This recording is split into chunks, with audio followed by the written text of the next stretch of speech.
tour guide when you have so many qualms with the university. For example, I've been in a 4-year-long fight with residential life. So I'm now going to tell my villain origin story. I'm totally over it though. Like, it doesn't matter. I don't want it to seem like I'm still hung up on it, because I'm not, but it was April 10th, 2021. And I was enjoying a nice shower on a Monday evening in Butterfield's A first floor. I was ignorantly blissed to what was to come. So as I was showering, I hear a pop and a pipe burst, and suddenly I'm showering in feces. Yeah, in an attempt to run out and quickly make my escape, I forgot a towel. And as I stepped down to the bathroom, I bumped into a brave young patron, completely naked. My eyes were burning with sewage, and to this day I have no idea who it was, but they did say, "Oh my God, look at you." To which I say, "Thanks, I get that a lot." Anyways, for the next 5 hours, me and my roommate tediously replaced the paper wall that we had lining at the end of our door, just so sewage water wouldn't come in. And eventually at 1 a.m., the pipe stopped flowing out of sewage, but P-Safe came and didn't believe us that ever happened, so they flushed the toilet, and then the sewage started again. To which all my belongings in my room were ruined, and the whole hall flooded. Anyways, for the next 2 weeks, I was constantly complaining with residential life to try to get some compensation for my belongings, and they kept promising, but they did not follow up on their promises. So I was fed up and took matters into my own hands and decided to write a letter to the Argus. Yeah. Before submitting it, I wanted to check with my friends if I should enter or submit it, and they all said no. All 10 of them said no. So here is my article from the archives titled "Mistreatment by Res Life. Are we tenants? Are we students or merely tenants without rights?" To save you some time, I will cut to the last paragraph of the 1,000-word article.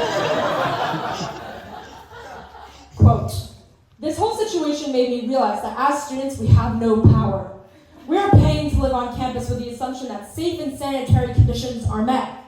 However, nothing is stopping Wesleyan from violating this agreement without consequence. Wesleyan is our landlord, and we are tenants. More specifically, tenants without rights. Therefore, you can literally shower in feces, and they will treat you with as much regard as the poop that came out of the drain. Despite room and board costing $16,000. Anyways, I ultimately didn't submit this article because my friend said it was too dramatic, but I don't think it was dramatic enough. I know that many of you must be in shock after hearing this story for the first time. Many of you know about the orientation flood of 2021, but not the Jess Moy Butts A flood of 2021. This is because I was censored. Res Life wants you to forget about my strife. The orientation flood was a setup. It was a cover-up. Displacing the 200 freshmen was all a distraction. But guess what? I will not be silenced any longer. You can now pass around these copies of the original article. Read it and think about it. Anyways, 3 years later, I am now a senior and I'm still awaiting my retribution. 3 years without justice, 3 years without peace, 3 years being a tenant. Anyways. On August 23rd, 2023, I am moving into my fountain house, and I see them. It is the directors of Res Life as they are walking up to my house with a group of donors, and they ask to tour my renovated fountain house. They ask to come in. I say no, but my mom says yes, and then reprimands me for not being very Christian. Needless to say, she named me Jesus Christ, so he was not very Christian.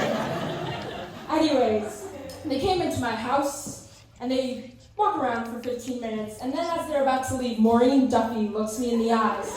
And as I'm waiting for my apology that's about to come after 3 years, she looks me in the eye and says, "You have 24 hours to remove the tiki torches in your lawn and 5 points." I am boiling mad. I am raging at this point.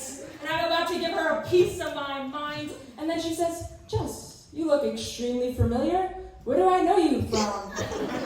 She seems to have forgotten about our 2-month-long battle. Well played, Maureen, well played. Anyways, as I'm about to open my mouth, she says, "Wait, I know where you're from. You're tour guide of the month, not!" And then she killed my parents, kicked me in the balls, and took my bank account. Anyways, never forget the flood of 2021. Thank you very much.